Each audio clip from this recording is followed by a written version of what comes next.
Roberto, how's Ross Barkley progressing? Well, is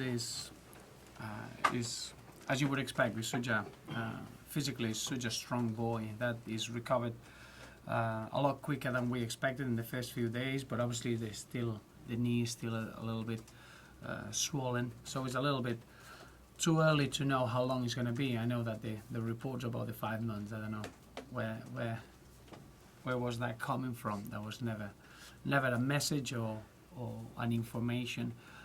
We all know that is a medial ligament injury, is a partial tear, and that could take is an injury can take a very different time depending on the person, depending on how quickly you can heal, and I'm sure that Ross Barkley will take the little time possible, but that could be anything between 7, 8, 9 weeks, going all the way to a longer period. So at the moment, we're very, very pleased with his progress.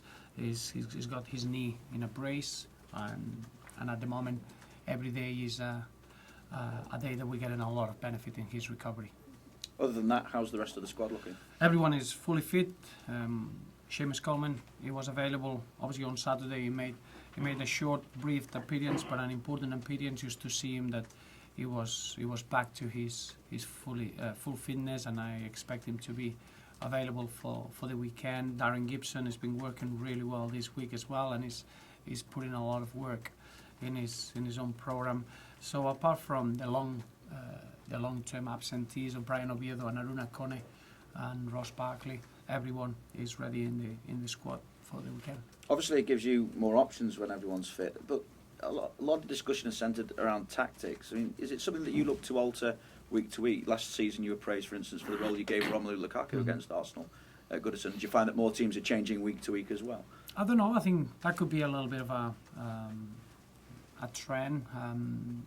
We are, as a team, that we need to be flexible with the way that we approach in different games, and I think that's because we got players that they can adapt and they can be real thinkers on the pitch, and that allows you to change things around. I don't think we've never been a rigid team. We always want to win football games, so in that respect, you want to be able to adjust and do things that allow you to give you a little bit of an opportunity to control games and get on the ball and make sure that you can be well balanced with everything that you're trying to do. So the answer is we want to be flexible, and we'll always try to have individuals that they can cope with that sort of this set. I don't think not all the teams are the same, but from our point of view, it's always worked really well to be flexible from game to game. And in terms of bringing in other options, you continue to be linked with Samuel Eto'o. Is there anything in that? There's going to be many links, Vinny. You know that. It's still a long time in the window. I think now we are more focused than ever to see how strong we are internally, and with the players that we have, we focus on trying to be tested to the maximum, and I'm pleased that we're playing two of the best teams in the league now with Arsenal and Chelsea before the window closes, and that's going to give us a real opportunity to see if we have to do anything or if we have to help the players that we have at the club, which direction we have to go. But at the moment, I'm very pleased with the players that we have. I'm very pleased with the squad that we have. Now it's just a matter of pushing it and try to get the best out of what we got. One deal that seems to be going on through the summer there is David Hennon from Anderlecht.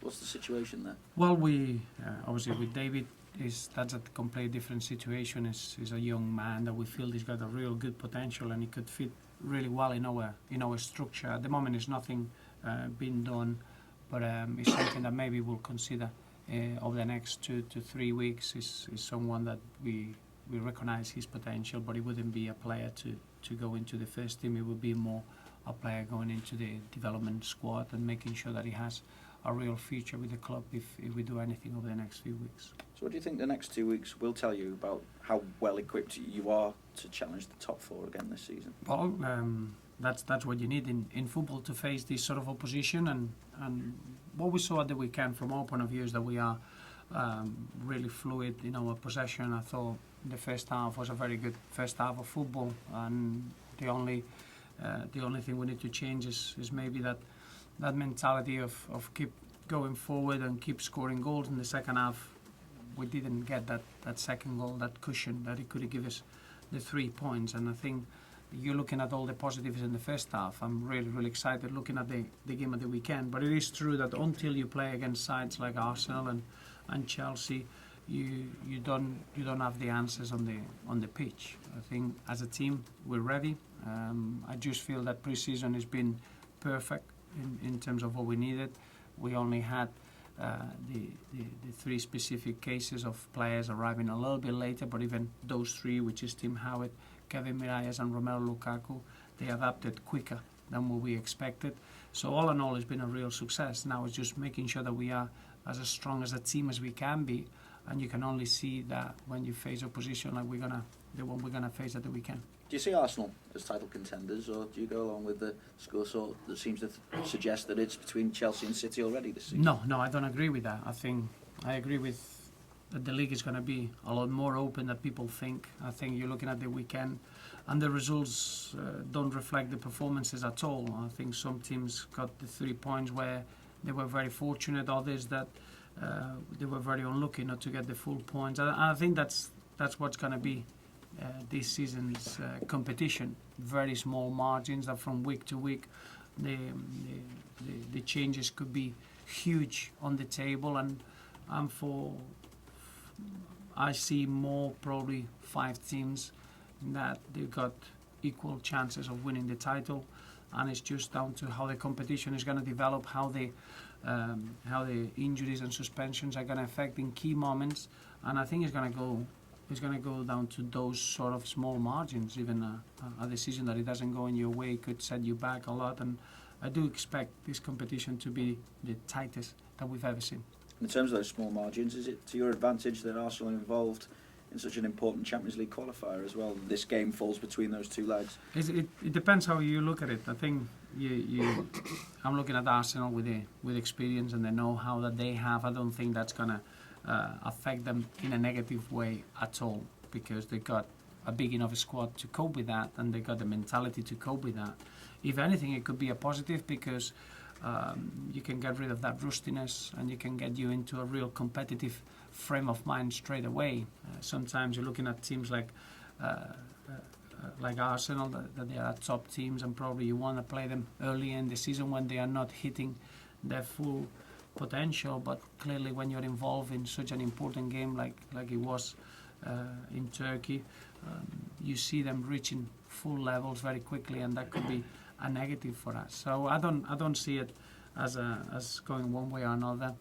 What I see is that the game is going to rely heavily on how well we can play and how well we can perform, and exactly the same we did not too long ago at Goodison when we faced them then.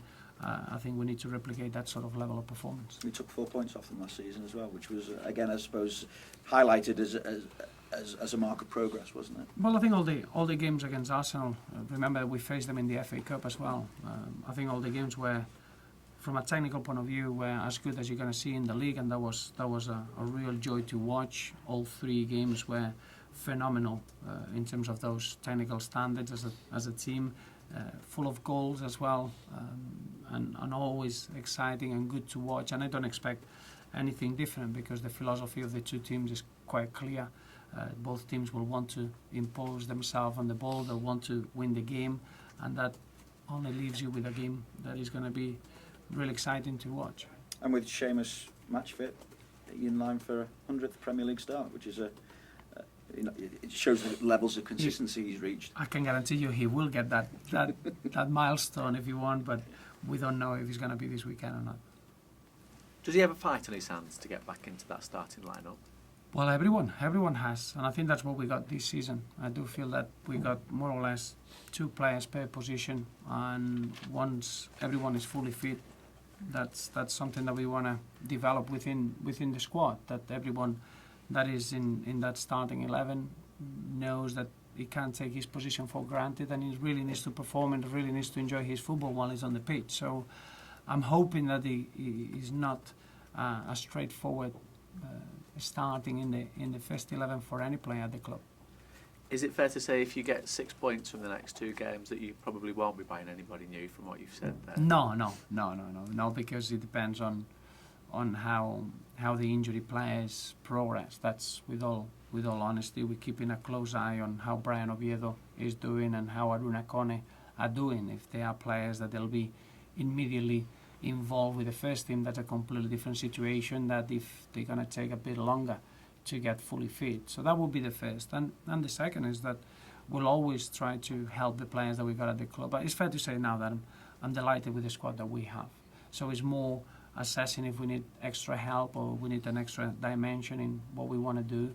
And when the window is open, you have to try to use that in your advantage. But it's not an obsession, like it could have been a lot earlier in the window, where we had to get the players that we wanted in to make sure that we started the season strong. Now I feel that we can start the season strong, and then we'll see what the final bits of the window bring. And you'd said about possibly 5 teams challenging for the title. Could you be one of them? Well, that's a little bit goes against my principles, which is setting aims in the league in August. It's a 10-month competition. What we want to set is real high standards in every game that we go into, and I wouldn't go into discussing where we want to finish at the end of the season, because it would be just foolish. What we want to do is be as good as we can. At the weekend, we were very dominant for the majority of the game, and we dropped 2 points that everyone felt very hurt about, and that's what we want. Set real high standards, expect the best that we can do in every game we go into, and that's what we're going to do. Talking about aims in the league now in August, I see it as a foolish conversation.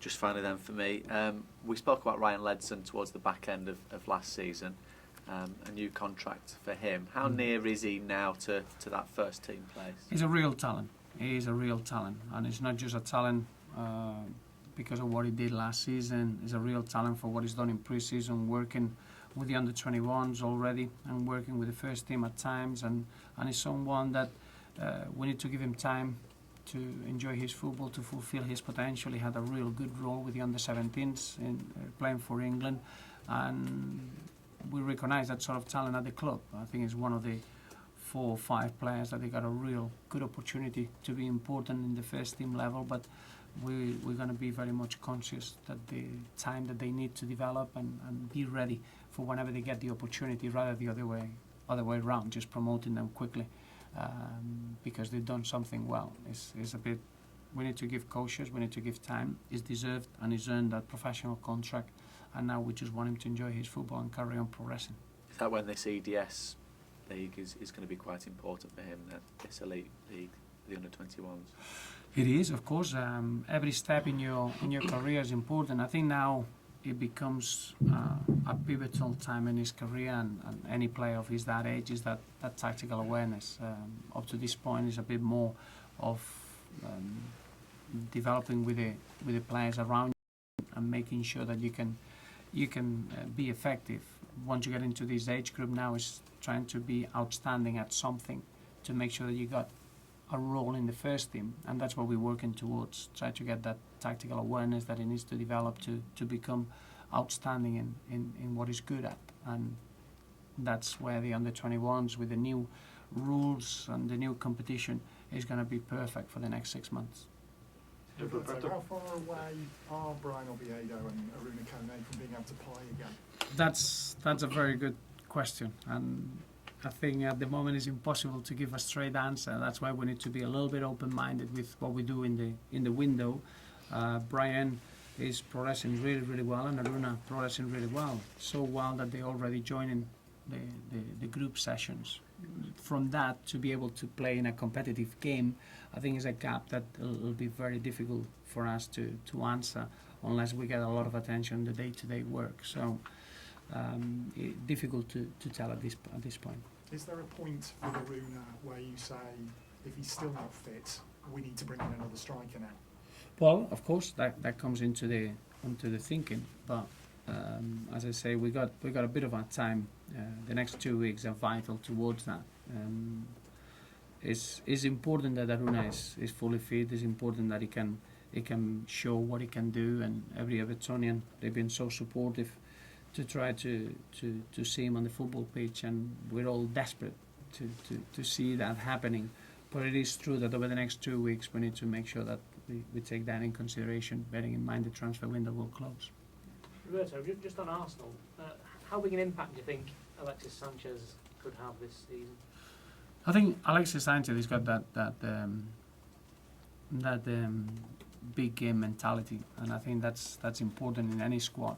When you got players that they know what's needed in a big game to come up with something that is straight reflection in the scoreline. I think that's very, very important. As any foreigner, when they come to our league, you don't know how quickly they're going to adapt to it, and that's going to be the challenge for Alexis Sanchez. But what's clear is that he's a world-class footballer. He can play in a couple of different positions. He's electric with his pace and on the counter-attack, and he's got that penetrating feel that you fear as an opposing team. So he's a top player, and we need to see how quickly he can adapt to the league. Roberto, what did you Last make one. of Can this be the last one, please? Yeah. What did you make of Aidan McGeady's performance at the weekend, and do you think he can fill the void left by Barkley? Absolutely, I think Aidan. It was great to see him scoring the goal in the first league appearance of the season. But I've seen Aidan coming back in a really good shape this pre-season, and from day one, he's been himself. I haven't seen players that they got that individual quality or that ball control in 1v1 situations as good as Aidan, and we're really, really excited to see what Aidan can produce this season. Sometimes it's important that you start the season well and you get that little good moment, and clearly he got that the weekend, scoring the first goal for the club. But I think the fans are well into a great treat because Aidan's quality is quite unique. I haven't seen such a talented footballer for a long, long time.